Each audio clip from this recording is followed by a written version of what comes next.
Hi, it's Connie from Prosperity Finance, sharing the best financial tips so that you can be more successful with achieving your financial goals. In this episode, I'm going to share with you a real case study. Here is a couple with one child, and they are earning really good money, altogether probably making $260K a year. They are really busy professionals. They come to me and said, Connie, I really want to upgrade my home. I'm, earning so much money and I'm not really, looking after my lifestyle. So I want to upgrade and I want to sell my home ASAP. I say to them, that's okay. No worries. I'll have a look and I'll look at, what are the possible options for you. But firstly, let me know what is your ideal home looks like. Now they described to me and also told me the budget is around 1.2, should be no more than that. They also told me that reason they want to sell the home because firstly, they don't think they can borrow enough money to buy the new home without selling. And second thing is, that home is not really ideal for investment purpose given the location. So having all the information available, I did some analysis and I noticed that actually, if you don't sell the current home, you can still have enough money to purchase the home up to 1.2 mil, maybe even a bit more, maybe like 1.25. So that gives them a kind of a peace of mind that, given it's Christmas time almost, and it's flat market, property market, and they probably want to do something to improve the market value of their current home so that they can get the top dollar for their home they deserve. So that they actually really excited and they see that, if that's the case, then maybe I will sell, after the new year and take time, to prepare for the marketing and listing everything. So they were really excited because they thought they had to sell first. So firstly, they removed that stress. Now, secondly, we did a second rental property finance for them 2 years ago. Now, at the time, they have one family home and one rental property, all banked with the same bank, ASB. They thought they have to go back ASB purely because, ASB security has equity, which in the two property, and also they have that relationship with the ASB manager. But what I did was actually I take them to ANZ so that they can, bank with a different bank. But we borrow 70% from ANZ. Obviously, they can't give 100% from one bank. And then we topped up ASB loan, 190K at the 30% of the purchase price. That way, they still achieved 100% finance without having all three property within one bank. Now, this time, they told us they definitely want to sell this home, but not in a hurry. It can be done after the new home purchase. So with that in mind, I know with ASB, it's going to be in the long term, it's just one rental, ANZ one rental. So ideally, we want to keep the family home with a third bank. Now, luckily, we worked out from their servicing perspective, BNZ is the bank would lend them the most, and the number looked like 1.14 mil. And remember, they have 110K and use revolving. So the budget is 1114 plus 1114 plus 110K. So that's 1.25 mil. So that's actually giving them enough money to purchase the new home.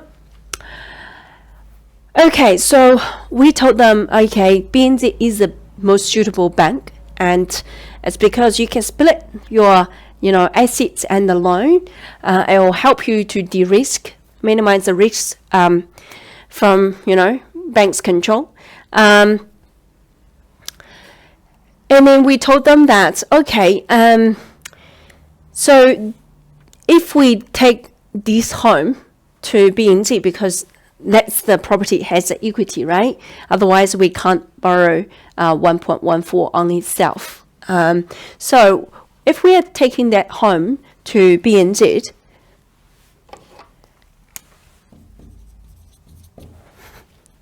then the bank pretty much need to ask repayment of the 620K because that property can only support 280K. So basically, all these loans were secured by the home. So if we do that, and later they sell the home, and say the new home worth 1.25 mil, the bank maximum loan they can retain with BNZ would be 80% of 1.25, which is 1 mil. So if we take 600K to BNZ and then borrow 1.14, that's 1.76, right? And they have to, paying down their loan down to 1.0 mil, because that's how much the loan, that property can be secured for. So they're going to pay off 760K, and we only take 620K to BNZ, which means all these loans need to be fully repaid. Well, remember this 190K loan is actually the 30% purchase price of rental 2. Now, if that's paid off, then basically we shift the loan from investment property to owner-occupied property, which means you kind of have less interest expense for your rental property, right? And that's not really tax efficient. So we noticed that with the ANZ property, that when they purchased the property, 2 years ago, that's only 550K, roughly around that. And now they have increased in value. So now we can top up to 70% of 629. So you're going to have 80K on top. So that's going to be 440K. And we reduce that 190K to 110K. So then that 80K can stay as an investment property loan.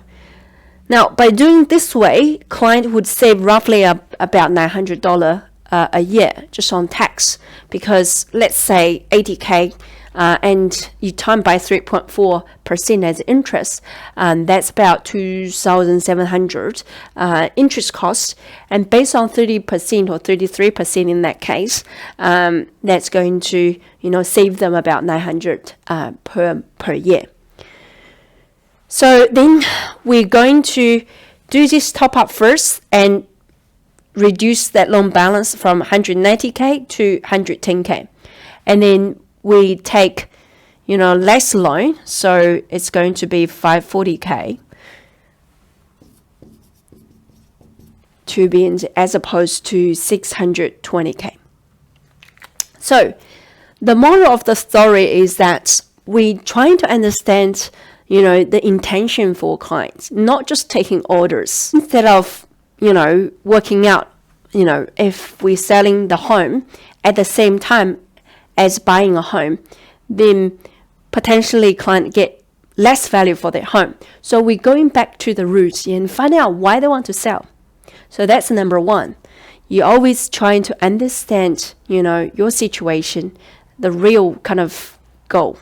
And second thing is, we split the property across 3 banks so that minimize the bank's control. Number 3, max out the tax efficiency by moving the investment loan to investment property. So when clients sell down that property, they can, max out their tax efficiency, $900 per year, roughly.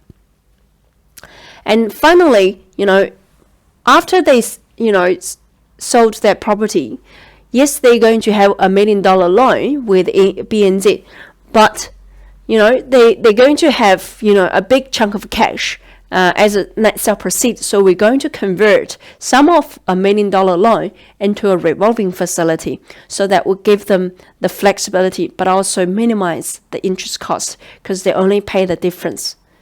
So I hope this case study give you some insights. On surface, the number probably look the same if they go back to the bank and say, hey, ASB, can I borrow, 1.14 mil? The bank, firstly, won't lend that much because bank, not all banks are equal. ASB won't give them that amount of lending.